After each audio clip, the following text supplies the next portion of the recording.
Hello, today I'm here with another craft and I'm going to show you guys how to make a fitness spinner. You're going to need a paper plate, you may need a ruler, you want some scissors and some tape, you'll want something to write with, you'll also need a push pin and a paper clip. Optional materials include some fun paper and some markers. Now I'm going to divide my paper plate into 8 sections.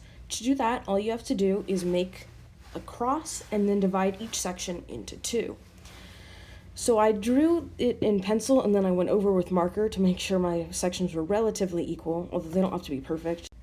And then I just went over and made my lines a little bit thicker so they looked a little neater. Now I'm going to write a different exercise in each of the 8 sections. You can choose any exercises you want, but the ones we chose were 10 jumping jacks, 15-second plank, 10 squats, 20-second jog in place, 10 push-ups, 5 burpees, 20-second arm circles, and 20-second wall sits. But you don't have to choose the same exercises we chose. If you don't see your favorite exercise on our plate, you can add it in on your own. Now that you have your fitness spinner all ready, you're going to take a push pin and make a hole in the center of the plate. Once you do that, you can take your paper clip and you can put the push pin through it so that it's attached to the plate. You should be a little cautious of the bottom of the push pin because it might be a little sharp. Now you have a fully functioning fitness spinner. All you have to do is spin it and you'll get a random exercise.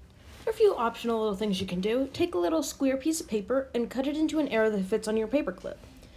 Now you can just tape it on there and you have a little arrow that points to whichever exercise you land on.